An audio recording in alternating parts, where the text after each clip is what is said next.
हाँ चलो।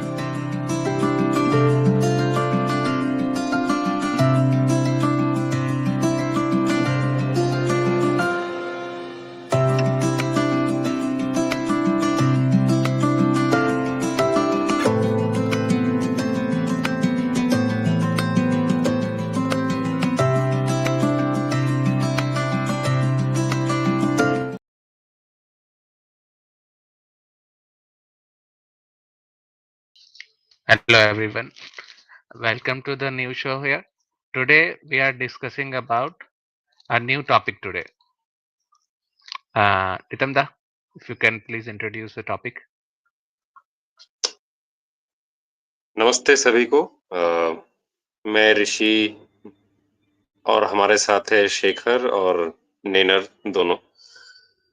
आज हम दोनों भाषा में ही रखेंगे, हिंदी इंग्लिश दोनों में ही कन्वर्स करेंगे and we will be discussing about a very good what should I say, set of articles which were taken from a celebrated work of a great philosopher which India produced in late 19th century and one of the great minds of 20th century as well. Professor M Hiriyanna, Professor Mysore Hiriyanna.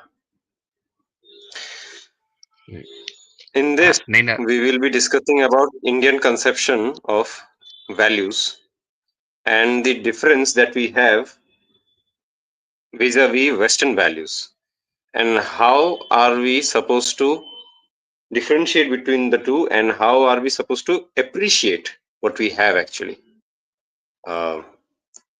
Nair, would you want to say something or? Yes, I would like to give an introduction of the author M Hiriyanna. He was a professor of Sanskrit at Maharaja's College, Mysore, and basically he wrote a lot about philosophy, about how Eastern philosophy or Indian philosophy in particular would find similarities or differences with Western philosophy. There are many of his popular essays that are known to people. Some of them are one compilation is popular essays in Indian philosophy. There is outlines of Indian philosophy and so on. So yeah, his work is mainly about understanding Indian philosophy and analyzing it with like scholarly. We can begin the work now. Definitely.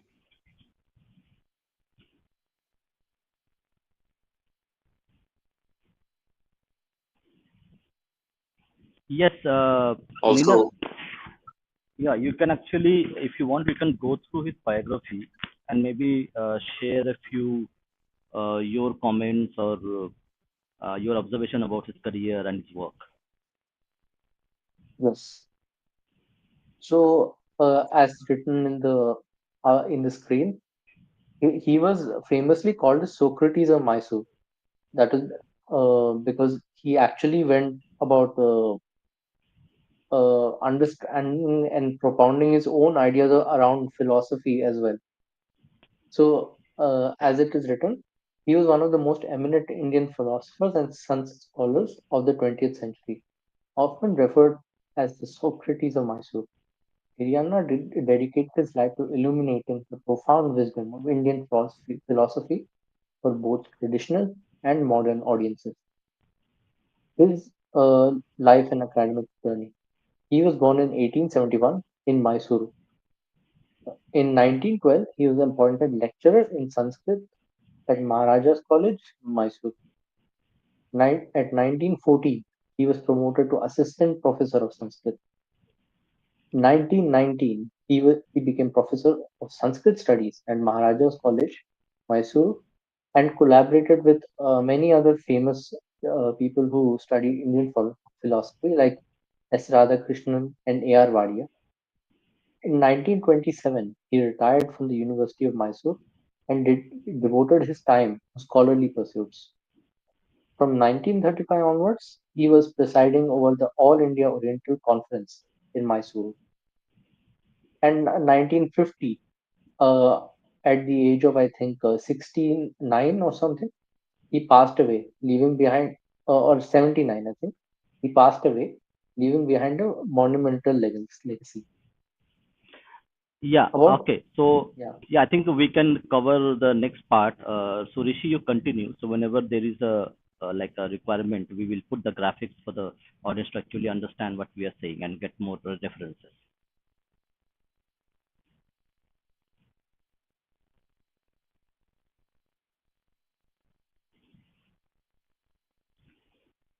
Rishi, you are Shekhar, you are on mute.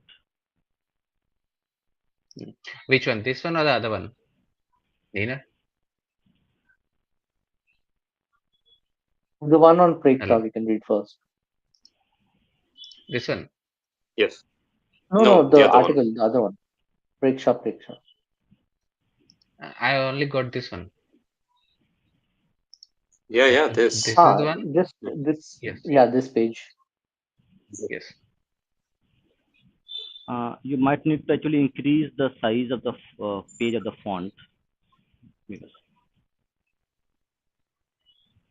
yeah, I think good enough. You can go ahead. Mm, Okay. The following essay, which will be published in 5 parts, so we are going to do this series as such, is taken from the introduction to the book Indian Conception of Values by Professor M Hiriyanna. Value in general. The place which values occupy in life is so important that no philosopher whose theme is the whole of experience can omit to take account of them. But this does not mean that they will always receive from him the amount of attention which their importance demands. Thus, in modern philosophy, ever since the time of Descartes and Locke, the theory of knowledge has usurped the place which is due to values, and it is only in recent times that, as a consequence of next page, kindly.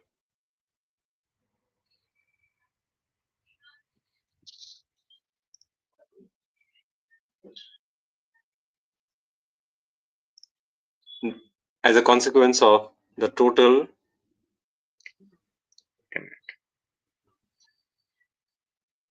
mm, mm, yeah.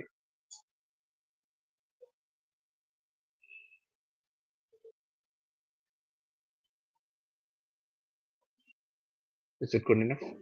the total divorce of philosophy from life to which that practice naturally led, there has been a gradual shifting of interest from it to the problem of value. One of the distinguishing features of Indian philosophy is that throughout its long history, it has consistently given the foremost place to values. In some early works, this problem receives almost exclusive attention. For example, the Upanishads speak more often of the final goal of life, the means to its attainment, and the inner peace and joy which it signifies than of being or of knowing as such. The recognition of its importance by Indian thinkers does not mean that they treat of value as the subject matter of only a particular branch of philosophy. Rather, it inspires their investigation as a whole, and its influence is seen in every department of philosophic thought. Indian philosophy may, on this account, be described as essentially a philosophy of values. The purpose of the present volume is to give an idea of values of life as conceived in ancient India. But as in the case of the other problems investigated in Indian philosophy, there is here also much diversity of opinion. We shall therefore devote these introductory chapters to a consideration of the subject in a general way, not taking into account the distinctions in respect of it that are found in the several systems. Any comments? Vimarsh Dada, Nenar, Shekhar too. Yeah, no comments as of now. Let's read. Let's continue reading. Fair I enough. just have one comment that throughout this essay, Yeah. the viewers can notice the one difference to strike note here is the theory of knowledge. That all knowledge is about all systems are about knowledge purely and about values. That is the distinction he's trying to make. So you'll always see the Hmm. distinction between values as the fundamental building blocks of a system and of knowledge itself. So he is trying to subordinate knowledge, but you will read about that as we go on. True, true, true. So, yeah, let's continue then. The meaning of value can be best indicated by contrasting it with that of another fact, vis-a-vis another fact. Okay. Uh, the immediate result of all knowledge is to make us aware of facts. If we look at if we look about us, we perceive some object or other, that is direct observation. We may also come to know of things indirectly, as when we hear a distant sound and connect it with its possible source. The object seen directly or known indirectly is what we mean here by a fact. It need not signify a present existence, as these examples may suggest. It may be what existed in the past or what will exist in the future. Ordinarily speaking, it is not even necessary that it should be a matter of certainty. It is enough if it appears, for the moment to be so. All that is required is that it should not be known at the time to be unreal. A knowledge of such facts may suffice by itself to satisfy our theoretic curiosity, but in everyday life it leads, as a rule, to action whose aim is the positive one of securing something we like or the negative one of avoiding something we dislike. Either way, knowledge lights up for us the path of action, which we pursue in order that some desire of ours may be satisfied. It is the satisfaction of desire or the achievement of ends. As the result of knowing facts, that is to be understood by value. The Sanskrit word used for it means the object of liking, ishta, and the term value may therefore be defined as that which is desired. The opposite of value or disvalue, as it is described, may in contrast be taken as that which is to be shunned or avoided, dushta. For the sake of convenience in treatment, we shall hereafter generally refer to values only, but what is said of them will, with appropriate changes, apply to disvalues also. There is one point in the above conception of value to which it is necessary to draw particular attention. It has reality only in its fulfillment,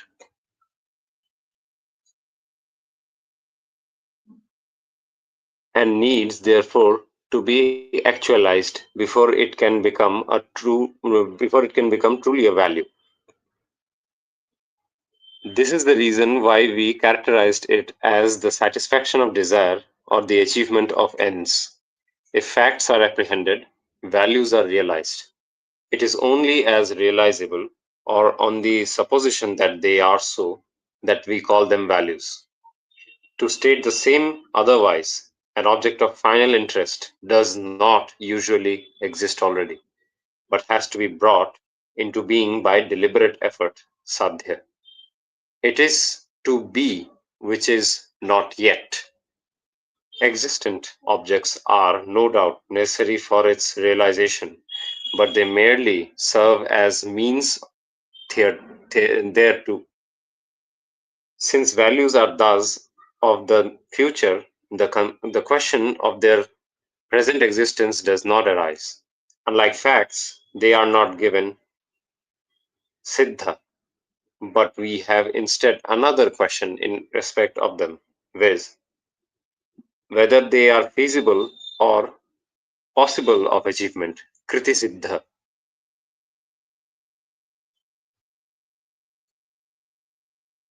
If you could go down, scroll it down. Next. Ordinarily speaking, the possibility of their achievement need not be a matter of certitude, as in the case of facts. It is enough if they do not, for the moment, appear to be unreal. So, in the case of values, it is enough if they are not definitely known at the time to be impossible of achievement. It will seem, from what has been said so far, that the cognition of a fact leads to the realization of value through arousing a desire for it. Strictly, however, the arousal of desire is mediated by an idea of the value to be realized. That is, the cognition of a fact suggests the idea of some value, whose general nature we shall soon consider, and it is that idea which, through awakening a desire, leads in due course to its realization. There is a point of much importance concerning this idea of value to which it is necessary to refer. It is always associated with a feeling of pleasure owing to the past experience of the valuing subject, and it is that feeling which awakens a desire for realizing the value in question. That is, we should not only have an idea of value to seek it, but also prize it. In fact, a value is entitled to be called so only when it is thus prized or appreciated by us. If you could scroll down.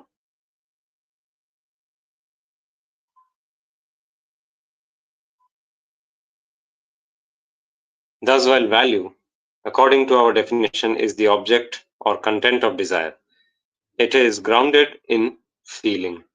It begins with an idea of value, which, being tinged with a feeling of pleasure, arouses a desire for it, and that desire, by prompting, in its turn, appropriate activity, culminates in the realization of value. Hence, all the three aspects of the mind, cognition, feeling, and will, are involved in the process of value realization, and they operate in succession. But this should not be taken to mean that the mind is understood here as working compartmentally. It is, of course, the whole mind that functions at every instant. Only the Indian view signifies that its different aspects function predominantly at different stages of the process of value realization. Note, note that so far we have not stated that value is pleasure.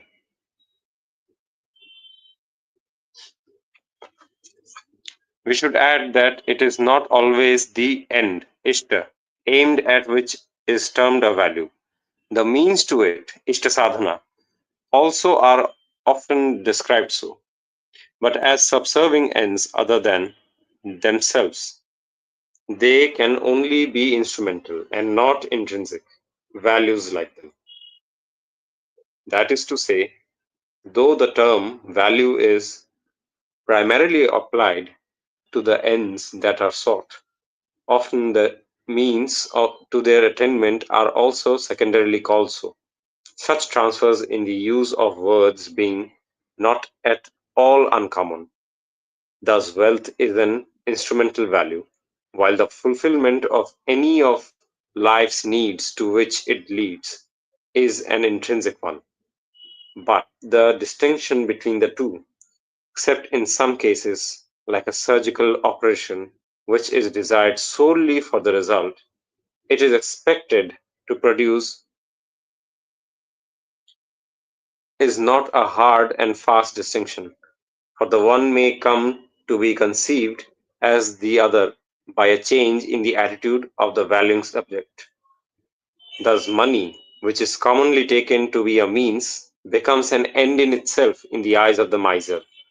Contrariwise, the satisfaction of hunger, which is at first looked upon as of intrinsic worth, may come to be, scroll a bit,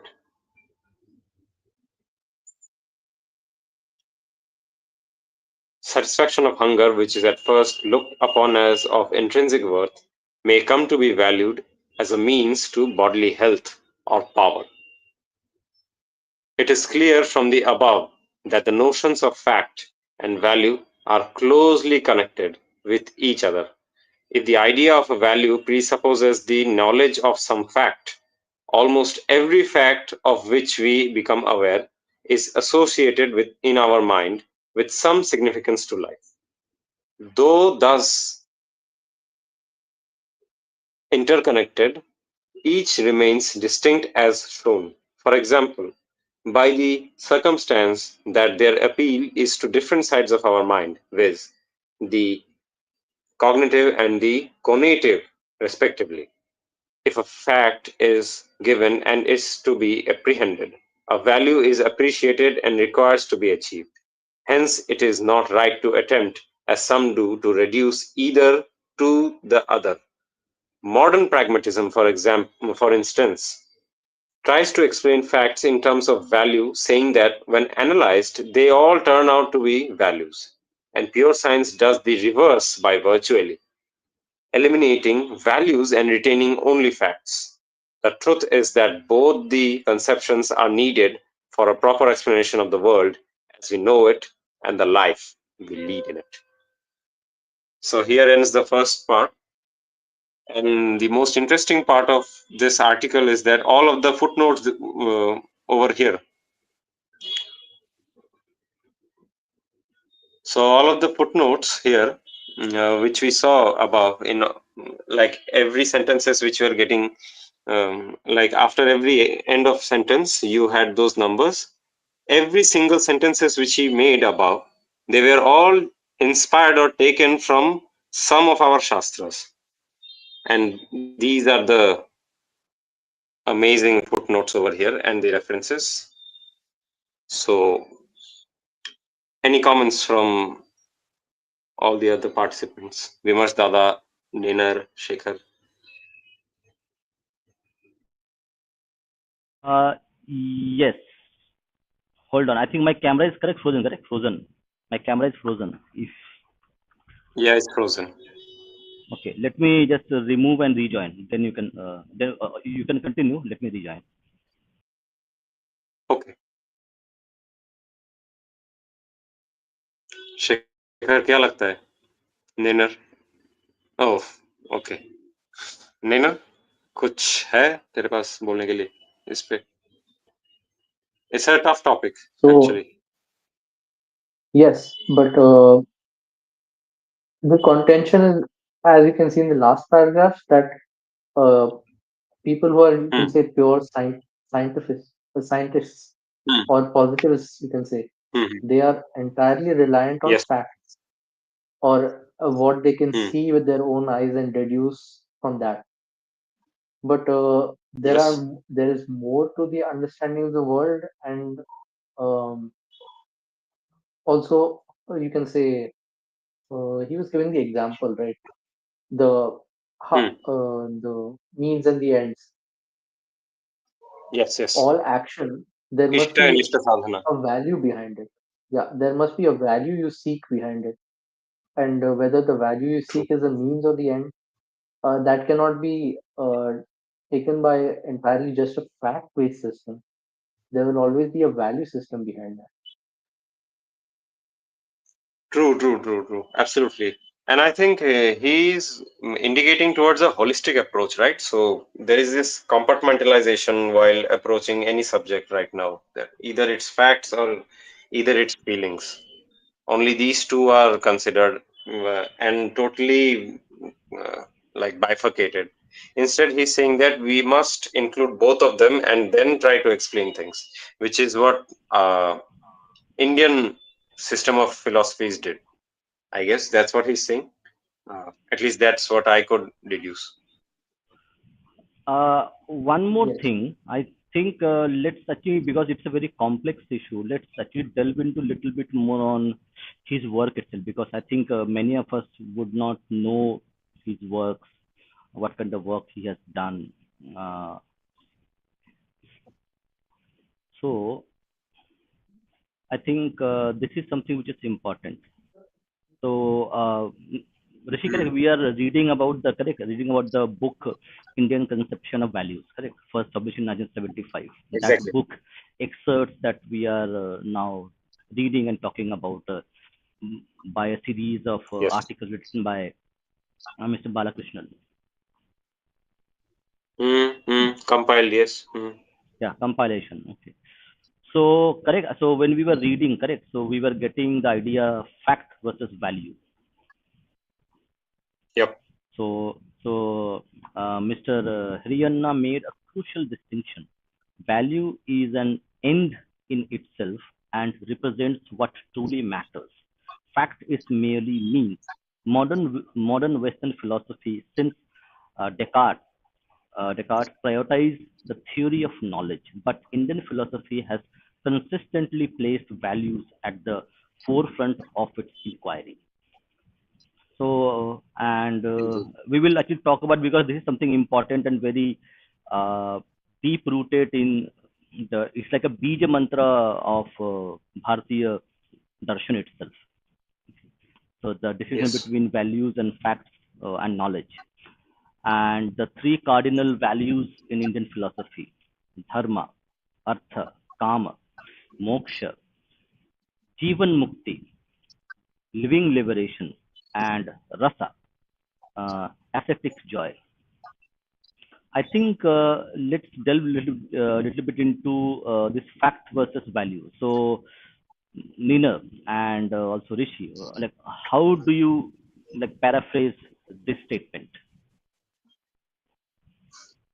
Yeah. So, as far as fact is concerned, I think the word that he uh, used brilliantly was that the sadhya, or that through which we get to cognize, or what should I say, that through which we get to experience the object, that pathway. That's what is the theory of knowledge deals with, the epistemology, which is called, and that's where Mm-hmm. the whole so-called fact remains. In that scenario alone, which is also reflected over here, that fact is merely a means. So basically, what a fact does is give us information of any object, that okay, it's in this Mm-hmm. state, these are the characteristics, these are the changes it goes through under certain processes, etc., etc., etc., etc. Now, here comes a crucial part. So, uh, Western philosophy stuck in that process alone. What should I say? It's from this whole tradition that they have, right? That philosophy. So, what is philosophy? Philia. Philia means love. Or Sophia means, I think, knowledge. If I'm not mistaken. Nina Hmm. could correct Hmm. me. Also, Vimarsh Dada could correct me. So this love for knowledge, this love for information that they have, this is very crucial, I think, in Western tradition itself. Right back from Herodotus to right now, even they always, pun intended, value facts over value itself. Uh, this has been always the case, and the conception of values they put in later. Whereas in case of us, it's like, why should we even approach a fact without even knowing its value? It's a waste of time in most of the places. You waste your energy, you waste your effort as well in mugging up various set of knowledge, which at the end of the day will not do anything to you. It will not be of value at all, and that's where I think the crucial difference comes up. Uh, at least that's my formulation. Maybe you can correct me, both of you. Yeah, Nina. Want me to talk about this fact versus value distinction? Yes, if you want, or you can also talk about the three cardinal values in Indian philosophy, three or four, whatever they have mentioned, whatever you feel like. So from what I understood, like he was using the words, right? Hmm, Uh, he was also using how the words about facts, what is already siddh, that is proven, hmm, hmm, hmm, and he was using the word for values. I think he was using sadhya, which is you can call it to be moved towards or to be achieved, Desired, hmm, and desired. the fact exists, but the value does not exist. You are supposed to do the action to make it exist, or hmm, uh, more accurately, you are supposed to do the action to have the quality of that value. hmm. And Okay. what else was he telling? Another difference was that obviously facts are like observable and verifiable as it is, Hmm, and values are more about realization. hmm, In the scheme of facts, uh, what end leads to what means, and what ends lead to what value is a matter of realization. It's not a matter of fact, and hmm, it's always subjective also. hmm, Then values are also about desires and what you desire. Facts are more related to reality than about human desire. That's why values are also about transformations in values and so on. Yeah, hmm. that is Okay. all that I had Yes. in mind. So if I understood correctly, okay. So here the fact versus value is something like correct. You can actually describe a flower via the information, the what color it is, what size it is, how many petals it has, how many other physical characteristics. So the physical characteristics of a flower can be described by the knowledge or the information which you will have. But will that information is good enough to appreciate the beauty of that flower or the flower's fragrance itself? So information will help you to actually appreciate or create the perception or how would say the feeling of beauty that you see in the flower, and that beauty is something which is beholden to the every individual who's looking at the flower. So information everybody will have, but the beauty only few can see. So I think that's how I understood fact versus value. Hmm.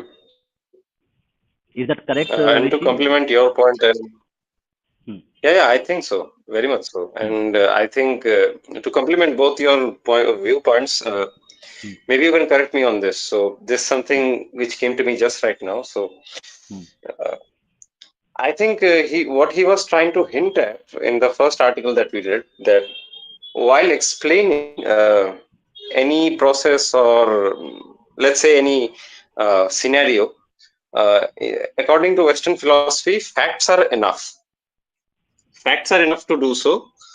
But what they forget is when you are trying to analyze something, those facts also put in those also uh, like they also make us uh, conceptualize a value of those very different objects which are there in that scenario itself. So that aspect of value is forgotten or not even mentioned. And what happens is when they create a narrative around that or create an explanation to explain that scenario, that value is taken out and just facts remain, and hmm, then they project it out as a scientific uh, mm, hypothesis or a scientific theory itself. But what they forget is that because of the values that they had of those different objects, uh, there is a tinge bit of bias that there is in their narrative making when they're explaining a situation. And Hmm. that is something which Indian philosophy explains it beforehand, that okay, we have these values, Hmm. so these are the facts of these objects, this and those different objects have this sort of values, and then we make an explanation out of that. So it's a very clear holistic system and a holistic approach, whereas that is a bit hidden, I would say. Like they hide away the value portion and only focus on the facts and information itself. uh, any comments on this? Yeah, I think we have covered this. Let's actually cover this very interesting perspective. Correct. So when the author says about the correct Indian value system, and it talks about on top of the pyramid is dharma or righteousness. Then you have artha, kama, moksha, jivan mukti, and rasa. So like if any of you want to like share your perspective on all these five value systems that Bharatiya darshan has compared to, because in other philosophies, correct, or we can't see them darshan, but other philosophies, correct, we don't see the kind of structured approach towards value systems, human value systems.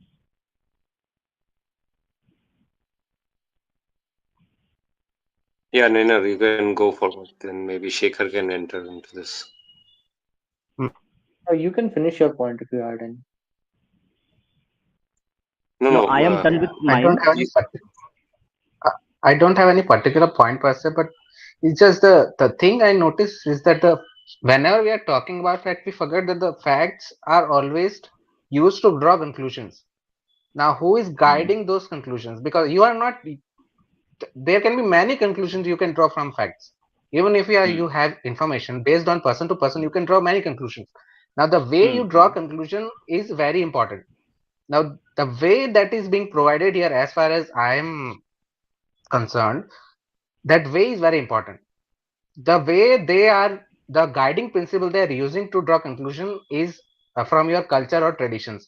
But the problem is the culture and traditions, they have already destroyed it. There is no culture or traditions they have got.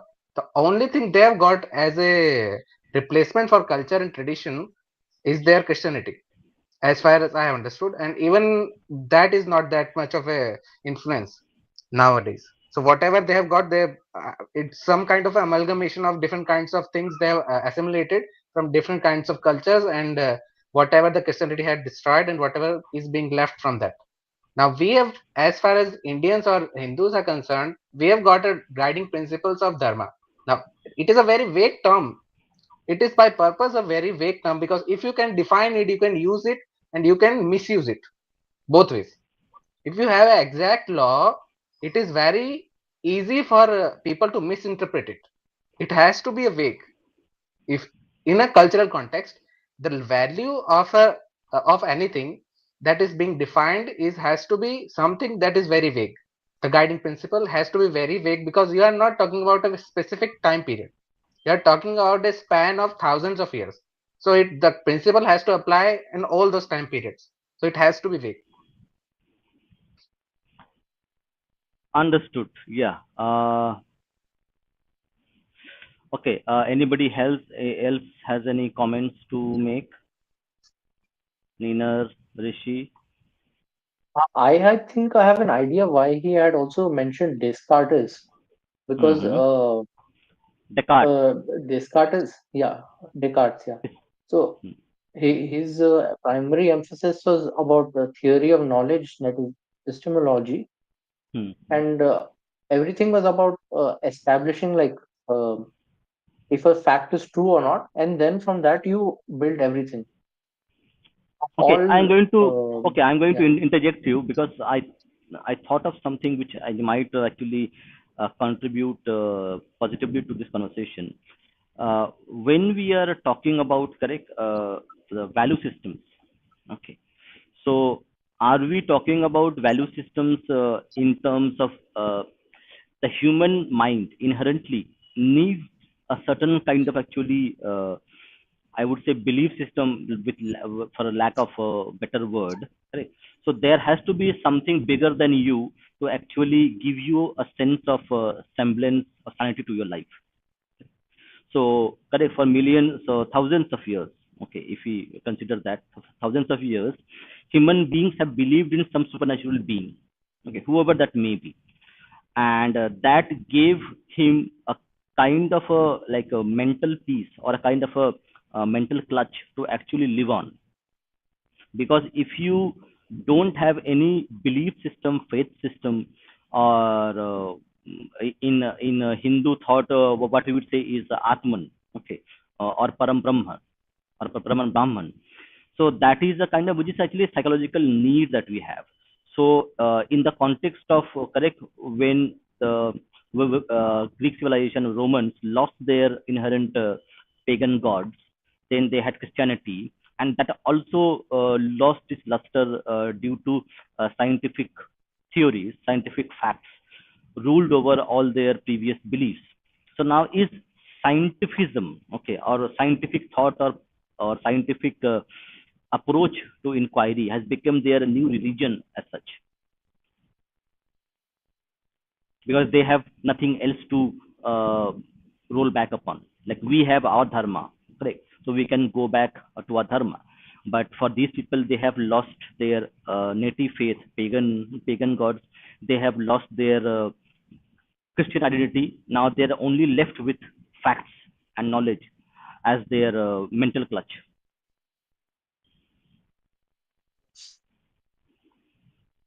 Yes. So yeah, that's why you see a more of an atheist tendency among these philosophers as well, like Descartes, is, right?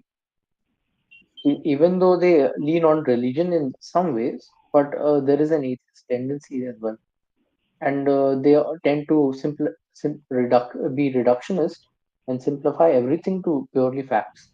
So there was a famous thing called Hume's law. You can Google it if you want, and it is about how you should not assume things from an argument and start with that. You have to first establish the fact, start with the fact, and then you have to build something. So you should not assume in their philosophy, in the modern Western philosophy. So that's where this kind of thing comes. Later on, there was even a school of thought called positivism, which Hmm. was more which was about how uh, empirical facts, everything that is empirically can be empirically and scientifically proven.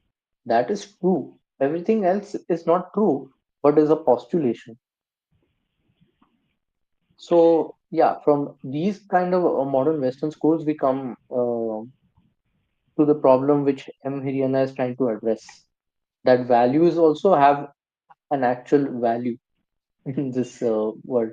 Yeah, so correct. There is no value system as such left in philosophy. Correct, in Western philosophy itself. It's all about Yeah. epistemology, and it Yeah, and started that I with correct. think Yes, breeds. philosophy itself is epistemology, and our philosophy, because it's a value, it's about wisdom. In a way, I found one disagreement with Rishi, that he was Hmm. trying to Mhm, take it back to Greeks, but I found that this word philosophy, right, when he was dividing it into um, Mhm. Sophia and Philia, that is similar to mhm. ours. It is about the same kind of which M. Hiriyanna mentioned, right? What was it? The same kind of Desired appreciation for knowledge. value. Yeah, the appreciation and desire for knowledge. It is a lot closer to ours than modern Western philosophy. Kind of. It is closer to us. And What I was trying to. Shekhar, please. No, the point the Nina was making, it's kind of like they have gift wrapped the whole thing. The whatever the matter they have got, they will gift wrap it in terms that are being used by the Greeks and Romans, and they will just serve it to everyone, just like that. They don't they these people don't even themselves understand what they are talking about. They will just put some words, the complex words, like the simple minded people will not understand. They will think this kind of some superior knowledge, and they will repack it in some Christian way. Like the material, original material will be always be Christian, because everything that they've got comes from Christianity. Anything that comes that is against Christianity will not be digested. So the main gift, or the main material which is being used here, will always be coming from Christianity and the Christian traditions. They will just gift wrap it so it will become digestible for whole world. So what, it's like you are just seeing the thing from outside, and the inside is like, it's horrendous. True. Acha, okay. I think let's discuss a little bit more about his key insights from the work, or else Rishi, you want to read it from there, and we can discuss later, because I think it will go for 2 or 3 episodes, because there's a lot to unpack Yeah, here. yeah, yeah. So, Yeah, do yeah, you want to go absolutely. back to This will go. reading? Back to reading. Uh, What Next, what do I you want to guess do? we will be reading about Purushartha. Next, we'll be reading about Purushartha. Just hold on, So, you can carry on. I have a few thoughts on my point earlier on the Greeks one, how the Greeks are more yes, similar please. to our thing. So there was an uh, also a dialogue, I think, between Plato and Socrates, and in that Plato identifies how the form of he talks about the form of the good, and basically it's about values and how they fit in within philosophy. There, he explicitly identifies knowledge and truth as important, but as you can say, like continuing Socrates' method, he says that the good is yet more prized, and all he even goes as far as to say almost the same thing as M Hiriyanna.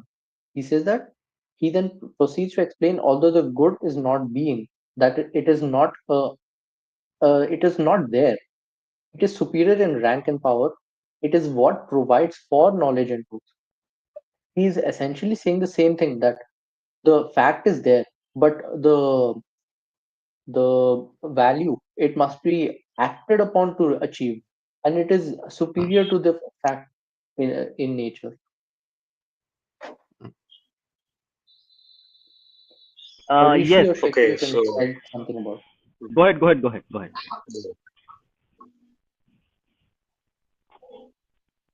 Yeah, Rishi or Shekhar can comment on what I said. It's so true to some extent, I on guess, that, because the only difference I can think of is that in here we have got a, let's just say for the common masses, we have got a religion and a philosophy per se, because the Greeks only got philosophy. They did not have theology. The problem, the difference, if I can point out, is that we have got theology first, then maybe we can, mm, to some extent, say that we have got philosophy. But the Greeks only got philosophy. They did not have theology. Or you can So I say in guess, ours there is less of a distinction at all. yes, that is also there, because we have got all things mixed up, because there is no thing such as religion per se, because there is no dogmatic thing. So there Hmm. is that also, and the theology also goes in the realm of philosophy there, because the rishis and the gurus will always talk about uh, the gods, and as well as the philosophy of the life. Why are we living? They will always talk about things like that. So it's kind of a mix up of both sides. But as far as the Greeks are concerned, I think the theology part is missing, because they don't, there is no particular focus on gods and how do they interact with the philosophy. Like in our case, the philosophy and the theology, the gods always interact with philosophy to some extent, but they did not have that, as far as I have read. But maybe I can be wrong.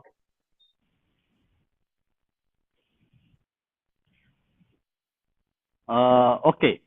So, yeah, so my, Mhm. go ahead, Rishi. Then I will share. Go ahead. Yeah, we must have this. Yeah.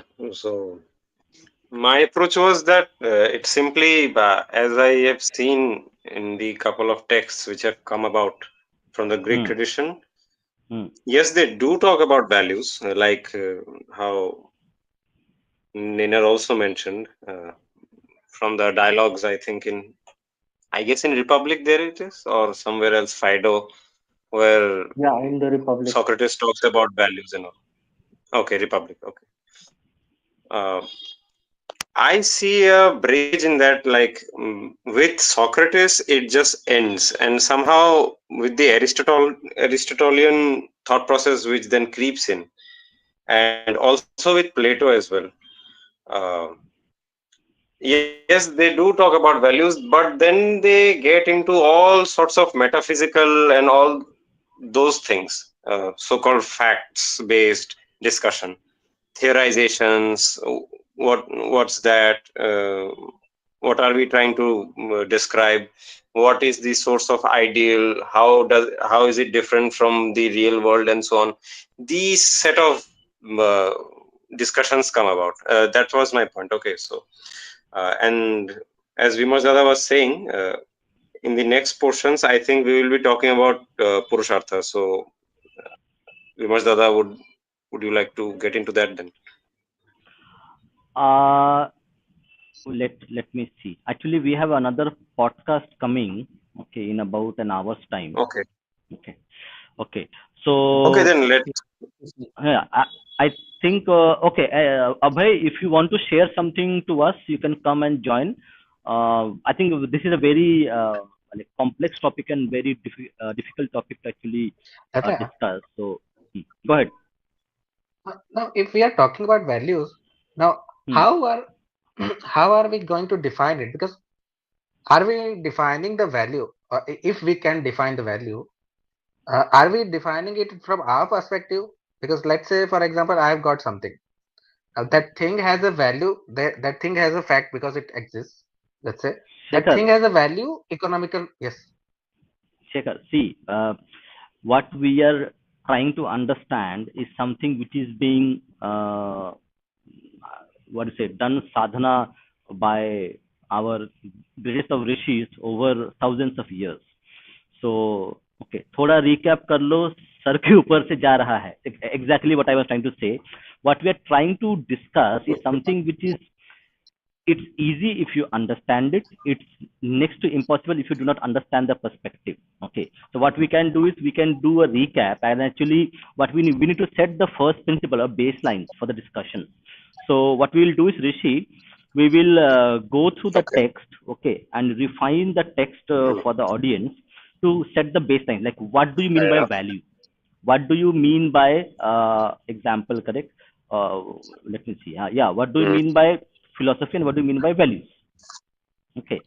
So fact and value, we need to first Hmm. differentiate in a very easy language for the audience to understand, and then we can delve into it. Okay. And how does the values of Indian philosophy actually differ, and what are its components? Okay, so these are a bit complex topics, philosophy, to actually discuss, because first of all, the audience needs to understand the baselines, and then we can delve into it more. Okay, so what True. we'll do is we will recalibrate the documentation.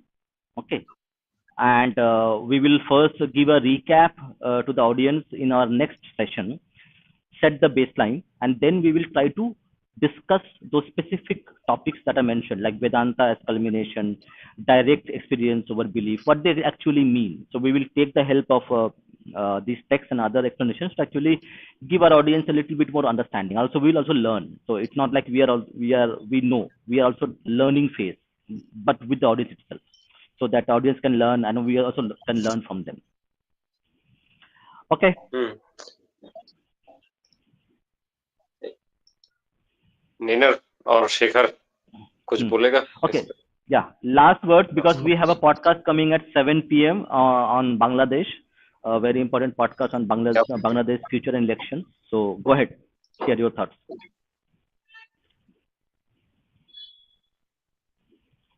मेरा थोड़ा इसमें थोड़ा अलग है विचार, पर तब अब मैं बोलो इस पे अभी तो नहीं बोलो. बोलना चाहूंगा, मैं थोड़ा और इस पे अच्छा जानना नहीं. चाहूंगा, फिर बोलूंगा मैं।